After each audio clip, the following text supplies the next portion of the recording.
आज का हमारा यह वीडियो होगा संविधान की विशेषता। संविधान की विशेषता संबंधित जो भी प्रीवियस ईयर एग्ज़ाम में प्रश्न पूछे गए हैं उनसे संबंधित है। चाहे आप जिस एग्ज़ाम की तैयारी कर रहे हैं उसके लिए महत्वपूर्ण है। आप लोग इस वीडियो को अवश्य देखिए, पूरा देखा कीजिए, जिससे आप लोगों को अच्छे से समझ में आ जाए। अगर आप थ्योरी पढ़ते हैं, थ्योरी पढ़ने के बाद अगर आप प्रश्न नहीं करते हैं तो क्या होता है कि आप जब प्रश्न नहीं करेंगे तो आप उत्तर उसके जैसे एग्ज़ाम में सीधा जाके बैठ जाएंगे तो आप उसको हल नहीं कर पाएंगे। अगर आपको आता भी रहेगा, कितना भी आए, लेकिन अगर आप प्रश्न नहीं करेंगे तो आप नहीं हो पाएगा। जैसे आप किसी युद्ध में जाते हैं तो युद्ध में क्या होता है, आप लोग गए और बिना कोई प्रैक्टिस, बिना तैयारी के आप सीधे चले गए। बस देखे हैं कि हाँ युद्ध इस तरह से होता है, सब कुछ देखे हैं, लेकिन जब आप युद्ध करने उतरेंगे तो आप उस समय क्या करेंगे, आप कुछ नहीं कर पाएंगे। उसी तरह हर एक काम में होता है। आप अगर जब तक आप प्रैक्टिस करेंगे, प्रैक्टिस जिस चीज़ में नहीं करेंगे उसमें क्या होगा, आप उसमें सफल नहीं होंगे। तो प्रैक्टिस करना बहुत ही ज़रूरी है। आप लोग प्रीवियस ईयर एग्ज़ाम के जो पूछे गए हैं क्वेश्चन उसको हल करने का प्रयास कीजिए स्वयं से, नहीं तो मैं वीडियो के माध्यम से दे रहा हूँ, आप उसको समझने की कोशिश कीजिए। और साथ ही साथ इसके बाद यदि आपको प्रैक्टिस करने के लिए प्रैक्टिस सीरीज मिलती है तो उसको भी करने का प्रयास कीजिए, और उसको भी हम कराने का प्रयास करें, क्योंकि प्रीवियस ईयर अगर हल कर लेते हैं तो वही प्रश्न घुमा फिरा के वो लोग भी देते हैं और उससे ज़्यादा कुछ नहीं पूछा जाता है। तो चलिए शुरू करते हैं अपने आज के इस वीडियो को। तो पहला प्रश्न जो हमारा है, भारत के संविधान की विशेषता है। पहला प्रश्न हमारा पूछ रहा है कि भारत के संविधान की क्या विशेषता है। तो भारत का संविधान कठोर है, लचीला है, अंशतः कठोर और अंशतः लचीला है, उपयुक्त में से कोई नहीं। तो आपको याद होगा कि मैंने संविधान की विशेषता का एक वीडियो बनाया, उसमें कंप्लीट डिटेल आपको बताया, जो पूरा संविधान लगभग कवर करता है विशेषता में। तो आप उसको अवश्य जाके देख लीजिए हमारे चैनल पे, जिससे आप लोगों को अच्छे से समझ में आ जाए। संविधान की हमारी विशेषता क्या है, हमारा जो संविधान है अंशतः कठोर और अंशतः लचीला है। क्यों ऐसा अंशतः कठोर अंशतः लचीला, मतलब कुछ कठोर है कुछ लचीला भी है। लचीला क्यों है, कोई अगर आप देखेंगे जब कोई संविधान संशोधन विधेयक पास किया जाता है तो उसमें क्या होता है, उसमें यही होता है कि कोई भी विधेयक जो होता है साधारण बहुमत से पास कर दिया जाता है, लेकिन कोई विधेयक जो होता है वो साधारण से विशेष बहुमत से पास किया जाता है, मतलब 2/3 बहुमत से उपस्थित और मतदान करने वाले। और कोई ऐसा विधेयक होता है संविधान संशोधन विधेयक जो, या संविधान संशोधन विधेयक के अलावा जो भी होते हैं उसमें पहले तो विशेष बहुमत की आवश्यकता होती है, उसके अलावा आधे से अधिक राज्यों का समर्थन भी प्राप्त करना होता है।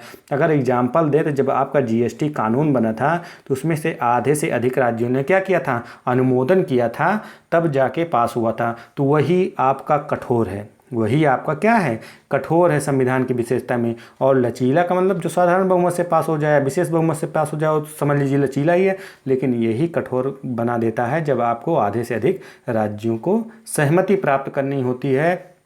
अगर आपकी राज्य में जैसे सरकार नहीं है, कुछ जो गवर्नमेंट अभी जैसे बीजेपी है, इसकी सभी राज्यों में अगर सरकार नहीं है, अगर वहाँ के राज्य चाहें अगर समर्थन ना दें, अगर आधे से अधिक राज्य समर्थन ना देते तो क्या जीएसटी लागू हो पाता, ना लागू होता। तो यही चीज़ें हैं कि जो चीज़ें राज्य पर प्रभाव पड़ती हैं उनको राज्यों को समर्थन प्राप्त करना आवश्यक होता है। तो ये था पहले प्रश्न का जवाब, इसमें विकल्प आपका गा सही होगा। अगला प्रश्न है, लोक संप्रभुता भारतीय संविधान में है। लोक संप्रभुता जो पूछा गया है कि भारतीय संविधान में क्या है, सीमित और असीमित है, कि परिभाषित और अपरिभाषित है, विधिक और वास्तविक है, संपूर्ण और व्यापक है। तो आप जब प्रस्तावना पढ़ेंगे, प्रस्तावना में देखेंगे, प्रस्तावना में क्या दिया गया, संपूर्ण प्रभुत्व संपन्न। क्या दिया गया है, संपूर्ण प्रभुत्व संपन्न। तो मतलब भारत जो है वो संपूर्ण प्रभुत्व संपन्न है, अपने आप में उसकी संप्रभुता है, वो किसी के दबाव में नहीं होगा। तो इसका मतलब जो संविधान में लोक संप्रभुता है वह संपूर्ण और व्यापक दोनों प्रकार से है। तो इसमें आपका विकल्प घ सही होगा। अगला प्रश्न देखते हैं, भारतीय संघीय व्यवस्था के संबंध में निम्नलिखित में से कौन सा कथन सत्य नहीं है। मतलब संघीय व्यवस्था के बारे में बताना है। संघीय व्यवस्था का मतलब होता है कि केंद्र और राज्य में क्या हो, केंद्र और राज्यों की जो शक्तियों का बंटवारा हुआ रहता है उसके संबंध में सीधा सीधा पूछ रहा है। केंद्र और राज्य में शक्तियों का विभाजन होता है, वही है संघीय व्यवस्था। तो इसमें क्या है, न्यायालयों की दोहरी व्यवस्था नहीं है। तो बिल्कुल न्यायालय की दोहरी व्यवस्था नहीं है। न्यायालय की क्या है, एक ही व्यवस्था है, जो सर्वोच्च कौन है, सुप्रीम कोर्ट आपका है। फिर है राज्यसभा में राज्यों का समान प्रतिनिधित्व है। तो क्या आपको लगता है कि राज्यसभा में राज्यों का समान प्रतिनिधित्व है? अगला प्रश्न है संघ तथा राज्यों के मध्य शक्तियों का वितरण है। तो संघ तथा राज्यों के मध्य संघीय व्यवस्था में वितरण होता ही है। फिर अगला है सर्वोच्च न्यायालय संविधान का संरक्षक है। तो ये भी आपका सही है, लेकिन आप ये देखेंगे कि राज्यसभा में राज्यों का समान प्रतिनिधित्व की बात करता है, तो आप देखेंगे कि उत्तर प्रदेश में कितनी सीटें हैं राज्यसभा में? 31 सीटें हैं। अन्य राज्यों में जाएंगे तो क्या, किसी में 1 सीट है, किसी में 2 सीट है, किसी में 10, किसी में 15, ऐसे सीटें दी गई हैं। तो क्या समान प्रतिनिधित्व हुआ राज्यसभा में?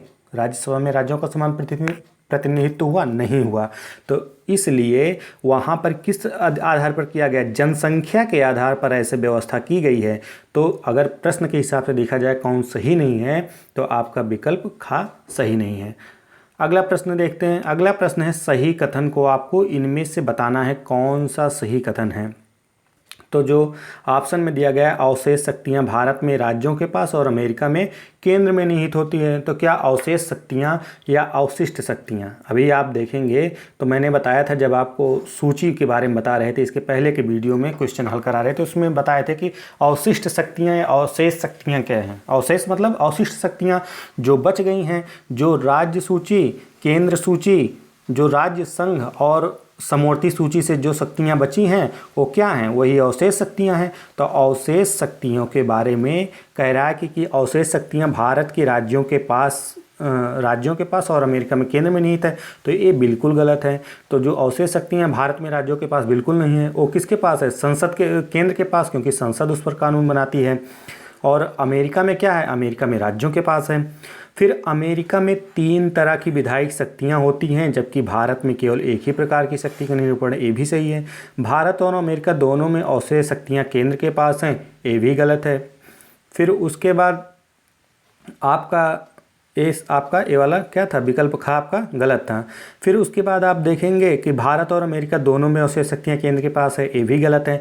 और चौथा में कह रहा है कि अवशेष शक्तियाँ भारत में केंद्र के पास और अमेरिका में राज्यों के पास होती हैं, ये बिल्कुल करेक्ट आंसर है। इसलिए आपका घ विकल्प सही है इसमें। अगला प्रश्न है किसने यह दृष्टिकोण व्यक्त किया था कि भारतीय संविधान, जो भारत का संविधान है, संविधान समय तथा परिस्थितियों के आवश्यकतानुसार एकात्मक एवं संघात्मक हो जाता है। संघात्मक का मतलब होता है कि जहां पर राज्य और केंद्रों के मध्य क्या हुआ होता है? बंटवारा, राज्य और केंद्र के मध्य बंटवारा हुआ हो, सभी का एक दूसरे का कार्य अलग अलग हो। और एकात्मक का मतलब होता है कि सारी की सारी पावर किसके हाथ में आ जाती है? केंद्र के हाथ में आ जाती है। जब आपका आपातकाल लगता है, आपातकाल में देखेंगे तो सारी शक्तियाँ किसके पास आ जाएंगी?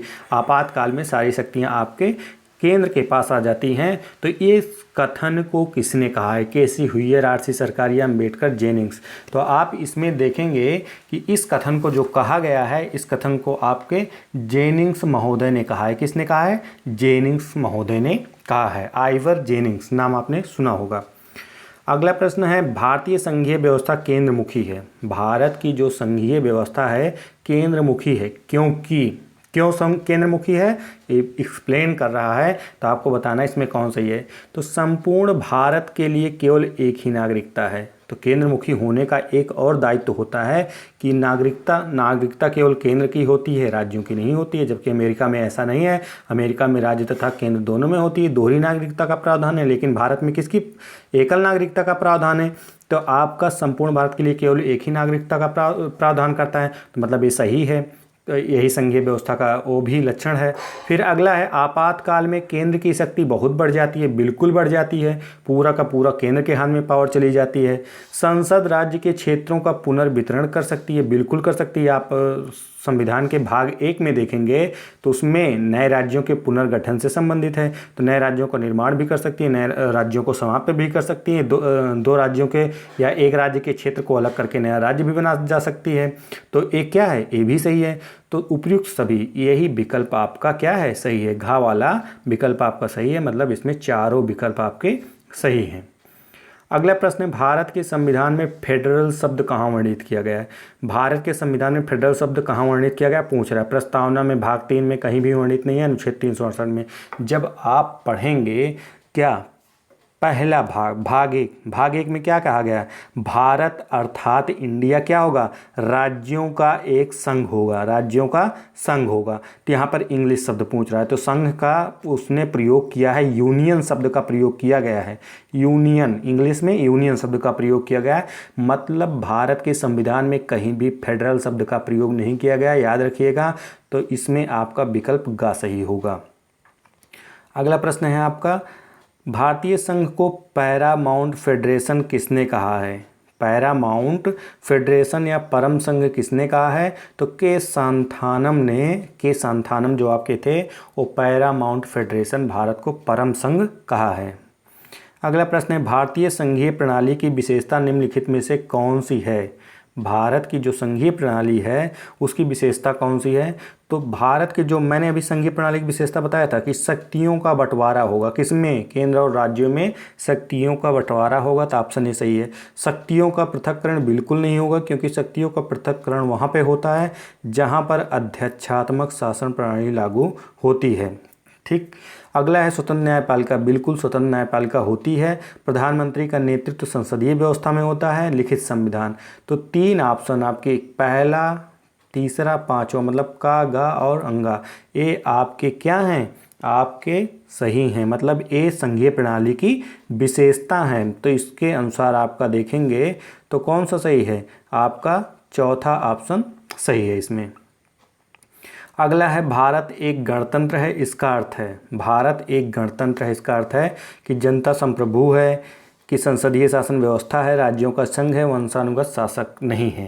तो मतलब भारत एक गणतंत्र होने का मतलब है, गण का मतलब जनता, जनता द्वारा चुना जाना। तो जो भारत के यहाँ व्यवस्था है, यहाँ पर वंशानुगत शासन कोई नहीं होता, वंशानुगत शासक, क्योंकि यहाँ पर जो राष्ट्रपति होता है, जो शासक है, कार्यपालिका का जो शासन करता है, वो क्या है? वो आपका देखेंगे तो वो चुना जाता है, प्रतिनिधि द्वारा चुना जाता है, जनता द्वारा चुने गए प्रतिनिधि के माध्यम से चुना जाता है। इसलिए भारत में जो एक गणतंत्र की, भारत का एक गणतंत्र की व्यवस्था क्या है? वंशानुगत शासक नहीं है। तो आपका ये विकल्प सही है। अगला है, भारत एक गणराज्य है। भारत एक गणराज्य है क्योंकि विधायिका कार्यपालिका से अधिक शक्तिशाली है। भारत एक लोकतांत्रिक देश है। अगला है, केंद्र और राज्यों के बीच शक्तियों का विभाजन है। भारत का जो राज्याध्यक्ष है निर्वाचन होता है उसका, मतलब राज्याध्यक्ष का मतलब राष्ट्रपति जो भारत का होता है उसका निर्वाचन होता है। तो गणराज्य इसलिए है क्योंकि जो राष्ट्रपति है उसका एक निर्वाचन होता है। ठीक, वंशानुगत शासक नहीं होता, इसलिए ये विकल्प सही है। अगला प्रश्न है आपका, निम्न से किस व्यवस्था की विशेषताओं को भारत के संविधान में सम्मिलित किया गया है? कौन सी ऐसी विशेषता है जो भारत के संविधान में सम्मिलित है? संघीय व्यवस्था की विशेषता को, एकात्मक व्यवस्था को, दोनों संघीयों में एकात्मक व्यवस्था को, परिसंघ व्यवस्था को। तो भारत के संविधान में जो व्यवस्था सम्मिलित है वो दोनों सम्मिलित की गई है, संघीय तथा एकात्मक दोनों संघीय है। जब कोई आपातकाल लागू नहीं होता, आपातकाल की स्थिति में भारत का जो संघीय व्यवस्था एकात्मक हो जाती है, केंद्र की तरफ उसका झुकाव हो जाता है। तो आपका विकल्प इसमें गा सही होगा। अगला प्रश्न है, संविधान के अनुसार भारत है एक, संविधान के अनुसार भारत क्या है? एक संघीय राज्य है, एकात्मक राज्य है, राज्यों का संघ है, अर्धसंघीय राज्य है। तो राज्यों का एक संघ है। मैंने पहले ही बता दिया कि अनुच्छेद 1 में सीधा कहा गया भारत अर्थात इंडिया क्या है? राज्यों का एक संघ है। अगला प्रश्न है आपका, भारतीय संविधान वकीलों का स्वर्ग है। भारतीय संविधान जो है वो वकीलों का स्वर्ग कहा गया है, ऐसा किसने कहा है? जवाहरलाल नेहरू ने, जेनिंग्स ने, केसी हुयर ने या AB डाइसी ने? किसने कहा इस तरह के वाक्य को? तो इस वाक्य को आपके जेनिंग्स महोदय ने कहा है। आपका ऑप्शन खा सही है। वकीलों का स्वर्ग किसने कहा है? जेनिंग्स ने कहा है, आइवर जेनिंग्स ने। अगला प्रश्न है, भारतीय संघ अधिक से अधिक अर्ध संघ है या किसने कहा है? तो अर्ध संघीय, अगर पूछा जाए कि अर्ध संघीय किसने कहा है, अर्ध संघीय जो भारत का संविधान है, अर्ध संघीय किसने कहा? तो अर्ध संघीय जो आपके कहा है केसी हुयर ने कहा है। ठीक है, अर्ध संघीय किसने कहा है? केसी हुयर। तो विकल्प आपका गा इसमें सही होगा। अगला है, भारत के संविधान ने अमेरिका की न्यायिक सर्वोच्चता प्रणाली और इंग्लैंड के संसदीय सर्वोच्चता के सिद्धांत के बीच आश्चर्यजनक रूप से एक मध्यम मार्ग खोज निकाला है। एक मध्यम मार्ग खोज निकाला है। इसको किसने कहा है? इसको किसने कहा है? तो इसको आपके दुर्गा दास बसु, या जिनकी एक पुस्तक है संविधान की, डी बसु के नाम से जानते हैं, तो उन्होंने कहा है। अगला प्रश्न है आपका, एक संसदात्मक सरकार में, एक जो संसदात्मक सरकार होती है उसमें क्या उसकी विशेषता होती है? व्यवस्थापिका जो होती है कार्यपालिका के प्रति उत्तरदायी होती है, कार्यपालिका व्यवस्थापिका के प्रति उत्तरदायी होती है, न्यायपालिका कार्यपालिका के प्रति उत्तरदायी होती है, उपरोक्त में से कोई नहीं। आप देखेंगे जो संसदात्मक सरकार होती है, जैसे आपके भारत में है, तो भारत में जो होता है व्यवस्थापिका क्या है? जो विधि का निर्माण करती है। कार्यपालिका क्या है? जो उसको लागू करती है। तो कार्यपालिका जो होती है वो व्यवस्थापिका यानी संसद के प्रति जो कार्य करती है, जो कानून बनाती है, उसके प्रति उत्तरदायी होती है। तो आपका विकल्प इसमें खास सही है। अगला प्रश्न है, संसदात्मक सरकार की निम्न कौन विशेषता नहीं है? मतलब जो संसदात्मक सरकार है उसकी कौन सी विशेषता नहीं है? नाम मात्र का अध्यक्ष होता है। बिल्कुल नाम मात्र का अध्यक्ष होता है। जैसे आप देखेंगे कि भारत का राष्ट्रपति क्या है? नाम मात्र का। वास्तविक कौन होता है? प्रधानमंत्री। कार्यपालिका का निश्चित कार्यकाल, तो क्या कार्यपालिका का निश्चित कार्यकाल होता है? व्यवस्थापिका, यहाँ पर क्या रहेगा? व्यवस्थापिका व कार्यपालिका में घनिष्ठ संबंध होता है। तो घनिष्ठ संबंध होता है, बिल्कुल होता है। कार्यपालिका का सामूहिक उत्तरदायित्व, तो बिल्कुल सामूहिक उत्तरदायित्व होता है। कार्यपालिका का सामूहिक उत्तरदायित्व होता है क्योंकि वो कार्य करती है। तो आपका देखेंगे कार्यपालिका का निश्चित कार्यकाल नहीं होता है। कार्यपालिका का कार्यकाल क्या होता है? अनिश्चित होता है। कब गिर जाए सरकार कोई भरोसा नहीं होता है। इसलिए विकल्प आपका खा इसमें सही है। ठीक है, तो ये था आपके कुछ प्रश्न जो संविधान की विशेषता से संबंधित थे। तो आप लोग थोड़ा शेयर भी कीजिए। धन्यवाद।